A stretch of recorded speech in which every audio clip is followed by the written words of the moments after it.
साथ गुंजन दीक्षित और आप देख रहे हैं हमारा खास बुलेटिन गंगा सवेरा।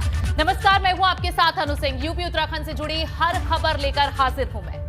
यूपी और उत्तराखंड में सियासी हलचल इन दिनों तेज है, ऐसे में यहाँ की हर सियासी खबर से आपको रूबरू करवाएंगे। इसके अलावा आपकी सरोकार से जुड़ी खबरें भी आपको दिखाएंगे। तो चलिए शुरू करते हैं हमारा खास बुलेटिन गंगा सवेरा विजय तिलक के साथ।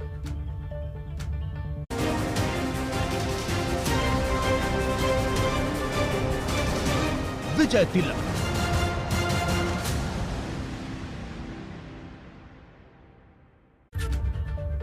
तो गंगा सवेरा की शुरुआत आज की सबसे बड़ी खबर के साथ उत्तराखंड के कांग्रेस प्रत्याशियों का ऐलान उत्तराखंड में कर दिया गया है। कांग्रेस ने प्रत्याशियों की पहली सूची जारी कर दी है। कांग्रेस की पहली लिस्ट में 53 प्रत्याशियों का ऐलान किया गया है। लिस्ट में 20 ठाकुर हैं, 3 महिला हैं, 2 मुस्लिम प्रत्याशी शामिल हैं। हरीश रावत की सीट का अभी ऐलान नहीं किया गया है। 17 सीटों पर कांग्रेस आलाकमान का मंथन अभी जारी है। कांग्रेस ने ट्वीट कर सभी प्रत्याशियों को शुभकामनाएं दी हैं। जो पहली सूची आई है उसमें 53 प्रत्याशियों के नाम शामिल हैं।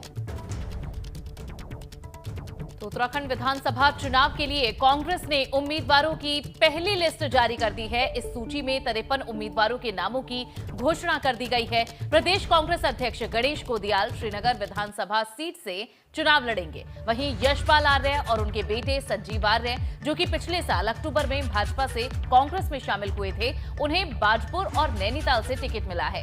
पिछले काफी वक्त से प्रदेश में बड़े चेहरों के संकट से जूझ रही कांग्रेस ने पिछले साल अक्टूबर में ही भाजपा छोड़कर आए कांग्रेस में वापसी करने वाले यशपाल आर्य और उनके विधायक बेटे संजीव आर्य पर एक बार फिर से भरोसा जताया है।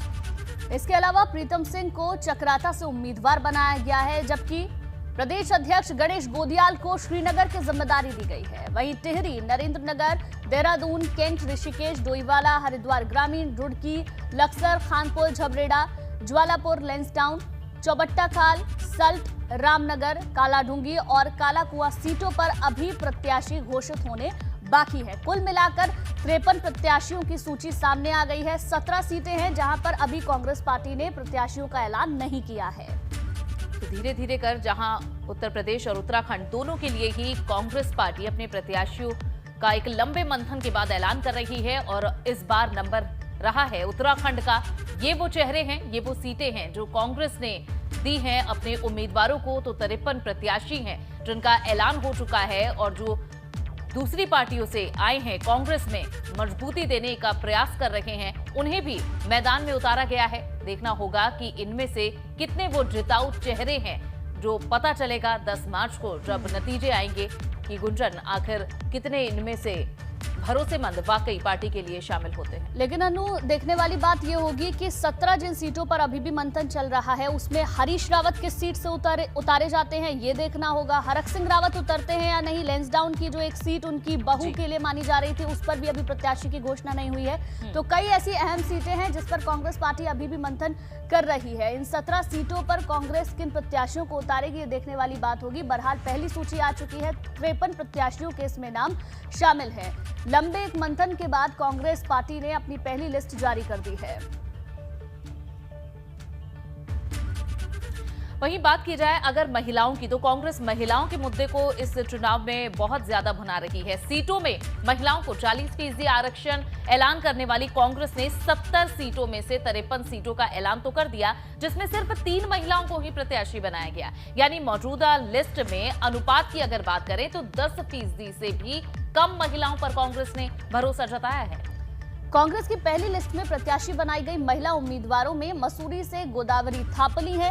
भगवानपुर विधानसभा सीट से एक नाम शामिल है। इसके अलावा मीना शर्मा को भी उतारा गया है। कांग्रेस की पहली लिस्ट में सबसे ज्यादा ठाकुरों को टिकट दिया गया है।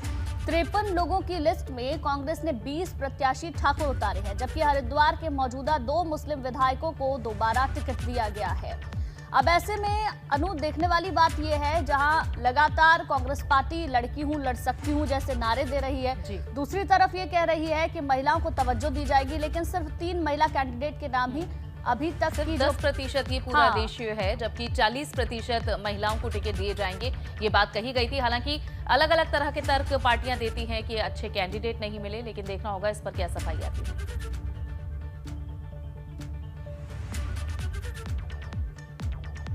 वहीं कांग्रेस प्रत्याशी राजकुमार की फर्जी दस्तावेज मामले में अब मुश्किलें बढ़ सकती हैं। 2011-12 में फर्जी प्रमाण पत्र बनवाने और दाखिल करने के इनके ऊपर आरोप लगे हैं। फर्जी जाति प्रमाण पत्र पर दाखिल याचिका की हाईकोर्ट में सुनवाई हुई है। नैनीताल हाईकोर्ट ने इस मामले में राज्य सरकार को एक नोटिस भी जारी कर दिया है। कांग्रेस ने राजकुमार को राजपुर रोड से प्रत्याशी बनाया है। तो राजपुर रोड विधानसभा से कांग्रेस प्रत्याशी बनाए गए राजकुमार पर फर्जी जाति प्रमाण पत्र के इस्तेमाल का आरोप है। इसे लेकर अब बालेश बवानिया नाम के शख्स की याचिका पर नैनीताल हाईकोर्ट ने शनिवार को राज्य सरकार को एक नोटिस जारी किया है और मामले की जांच को लेकर रिपोर्ट भी तलब की है, जिससे माना जा सकता है कि आने वाले दिनों में राजकुमार कांग्रेस के लिए बड़ी मुश्किल खड़ी कर सकते हैं।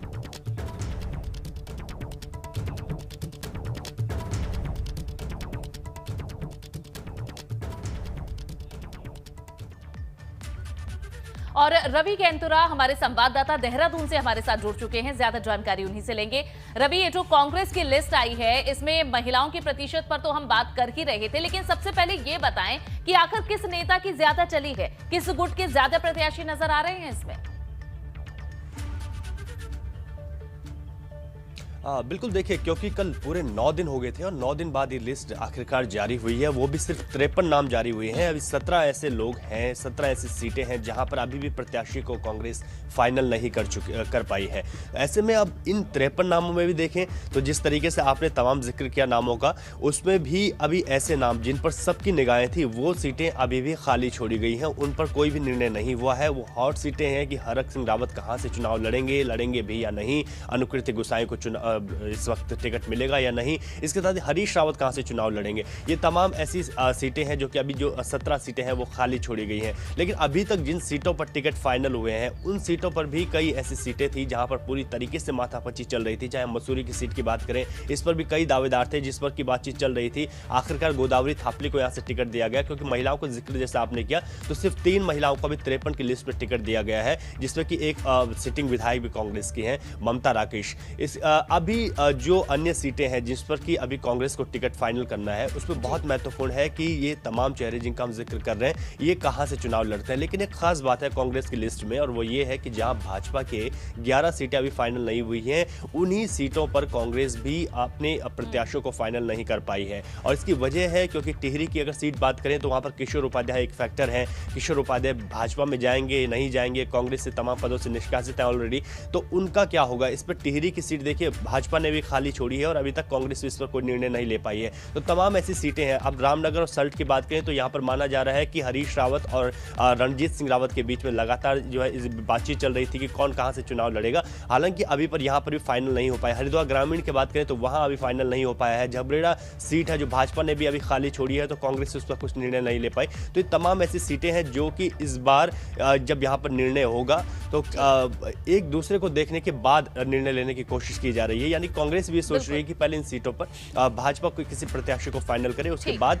उसी को देखते हुए हम भी अपने प्रत्याशी को फाइनल करें। तो अभी जो 17 की लिस्ट है ये बहुत इंटरेस्टिंग है। ये 17 की लिस्ट जो है, बाकी जो बची सीटें हैं, जिस तरह से आप वहां की समीकरण बता रहे हैं रवि, तो वाकई दिलचस्प ये बात रहेगी कि बाकी सीटों पर कौन से उम्मीदवार उतारती है कांग्रेस। बहुत बहुत शुक्रिया फिलहाल इस पूरी जानकारी के लिए।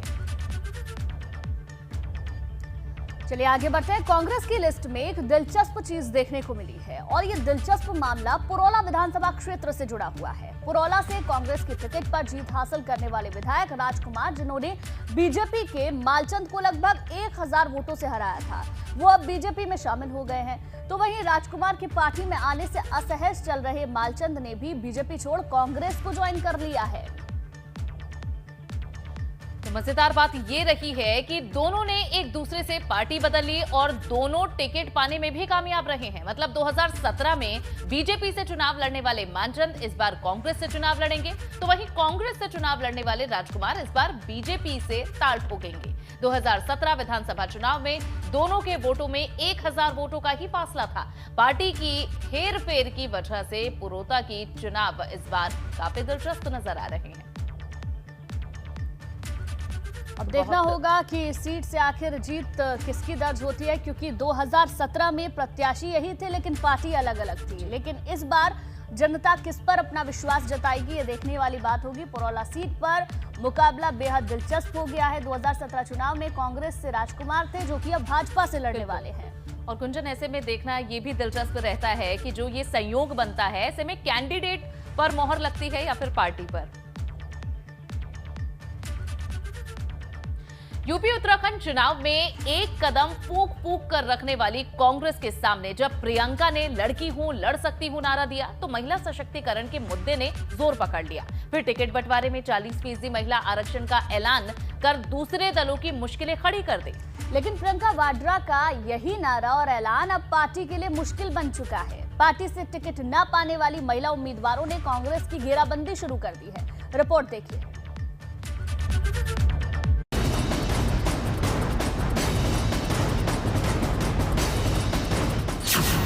अदिति की ललकार, प्रियंका पर सीधा प्रहार। प्रियंका के खिलाफ लेडी ब्रिगेड का हल्ला बोल। यूपी में सत्ता का वनवास खत्म करने के लिए प्रियंका ने लड़की हूं, लड़ सकती हूं का नारा दिया। लेकिन अब उन्हें एक लड़ाई कांग्रेस से बगावत कर भाजपा का दामन थामने वाली महिलाओं से भी लड़नी है। रायबरेली सदर से कांग्रेस विधायक रही अदिति ने हाल में पार्टी की प्राथमिक सदस्यता से इस्तीफा दिया और अब कांग्रेस की नीति और नियत पर सवाल दाग दिए। प्रियंका गांधी वाड्रा का कल एक बयान आया सीएम के चेहरे पर और कोई दिखता नहीं, लेकिन आज वो खुद यू टर्न ले रही हैं, कह रही कि मैंने तो ऐसे ही कह दिया था। एग्जैक्टली यही कश्मकश की सिचुएशन बनी हुई है पूरी पार्टी में। यही कंफ्यूजन की इस सिचुएशन पूरी पार्टी में बनी हुई है, चाहे वो केंद्रीय लेवल पे हो, चाहे वो उनके कांग्रेस प्रेसिडेंट और कोर कमेटी हो, चाहे वो कोई भी प्रदेश हो। कांग्रेस का दूसरा नाम है मेरे ख्याल से बस कंफ्यूजन। मुद्दे की बात तो ये है कि ऐसा ही रुख हाल ही में कांग्रेस की लड़की हूं, लड़ सकती हूं स्लोगन से जुड़ी पोस्टर गर्ल प्रियंका मौर्य भी दिखा चुकी है। स्लोगन दिया गया था कि लड़की हूँ, लड़ सकती हूँ, लेकिन आज ये डॉक्टर प्रियंका मौर्य कहेगी कि लड़की है, लड़ने का हुनर रखती है, मेहनत भी किया, रिजल्ट्स भी टॉप पे आए, लेकिन मुझे लड़ने का मौका नहीं दिया गया। मतलब एक और सूबे में कांग्रेस का बड़ा चेहरा नजर आ रही प्रियंका पर महिला ब्रिगेड निशाना साध रही है। दूसरी ओर अब तक ये साफ नहीं हो सका है कि प्रदेश में कांग्रेस का सीएम फेस आखिर है कौन, क्योंकि हाल में खुद को प्रियंका ने मुख्यमंत्री के तौर पर सबसे बड़ा चेहरा बताया। आपको किसी और का चेहरा दिख रहा है यूपी में कांग्रेस पार्टी की तरफ से? जी, तो फिर तो आप ही चेहरा है, मतलब दिख तो रहा है ना सब जगह मेरा चेहरा। जी। लेकिन अपने ही इस बयान से यू टर्न लेने में प्रियंका ने देर नहीं लगाई। कहीं कहीं मेरी पार्टी ये तय करती है कि कौन मुख्यमंत्री का चेहरा बनेगा, कहीं कहीं नहीं करती है। तो ये मेरी पार्टी का तरीका है, इसमें हेजिटेशन की क्या बात है? कोई हेजिटेशन नहीं। आपने कहा भी कि आप ही हैं। कोई हेजिट नहीं, मैं ये नहीं कह रही हूँ कि मैं ही हूँ चेहरा, वो तो मैंने थोड़ा चिढ़ के कह दिया, क्योंकि बार बार आप लोग वही सवाल कर रहे हैं, वही सवाल कर रहे हैं। ऐसी कौन सी बड़ी बात है? आप कौन से, आप बताइए, इतने प्रदेश हैं, इतने प्रभारी हैं, चाहे कांग्रेस पार्टी के हों चाहे भाजपा के हों, क्या आप उन सबसे पूछते हैं कि वो मुख्यमंत्री का चेहरा बन रहे हैं? ऐसे में सबसे बड़ा सवाल तो ये है कि यूपी में बिना खेवैया कैसे पार होगी कांग्रेस की नैया, क्योंकि जहां कांग्रेस सीएम के चेहरे को लेकर उलझन में दिख रही है, वहीं विरोधी दलों ने चुनावी बिसात पर अपने अपने सियासी सूरमाओं पर मोहर भी लगा दी है। मुख्यमंत्री योगी गोरखपुर शहर से चुनावी मैदान में उतर रहे हैं, तो अखिलेश भी मैनपुरी के करहल से ताल ठोकते नजर आएंगे। मैं एक पार्टी की तरफ से एक आधिकारिक घोषणा करना चाहता हूं कि हमारे राष्ट्रीय अध्यक्ष श्री अखिलेश यादव आगामी विधानसभा चुनाव में मैनपुरी जिले की करहल विधानसभा सीट से चुनाव लड़ेंगे। मुद्दे की बात तो ये है कि सियासत में हर कदम के गहरे मायने तलाशे जाते हैं। ऐसे में प्रियंका का ये यू टर्न यूपी की सियासत में उलझन भी पैदा कर सकता है। Bureau report, ABP Ganga. तो गुंजन, इन तमाम चीजों को देखकर वो बातें याद आ रही हैं जो लोग इस बार कांग्रेस के लिए कह रहे हैं कि कांग्रेस चुनाव नहीं लड़ रही है बल्कि संघर्ष कर रही है। और प्रियंका गांधी भी कह चुकी है कि ये संघर्ष हमें आगे आने वाले चुनावों में और महिलाओं की स्थिति में नजर आएगा। चले बात अगली बड़ी खबर की। सपा के स्टार प्रचारकों की पहली लिस्ट जारी हो चुकी है। स्टार प्रचारकों में शिवपाल यादव का नाम शामिल नहीं है। सपा ने मुस्लिम स्टार प्रचारकों से भी किनारा कर लिया है। मुलायम सिंह और स्वामी प्रसाद मौर्य समेत 30 स्टार प्रचारकों के नाम इस लिस्ट में शामिल हैं। पहले चरण के लिए सपा ने स्टार प्रचारकों की लिस्ट जारी की है, लेकिन इस लिस्ट में जो ध्यान देने वाली बात है कि चाचा जी का नाम इस लिस्ट में शामिल नहीं किया गया है। बिल्कुल, और बहुत कुछ सोच समझकर ये लिस्ट बनाई गई है क्योंकि पार्टियों का हर कदम एक संदेश होता है। ऐसे में इस स्टार प्रचारक की पहली सूची से भी काफी कुछ संदेश लिया जा सकता है। यूपी चुनाव में उम्मीदवारों के ऐलान में अभी तक पीछे चल रही बसपा ने भी अपने हाथी को रफ्तार दे दी है। बिल्कुल, मायावती ने शनिवार को 51 उम्मीदवारों के नामों का ऐलान कर दिया है, जहां मुस्लिम ब्राह्मण समीकरण साधने की पूरी कोशिश की गई है। देखिए इस रिपोर्ट में।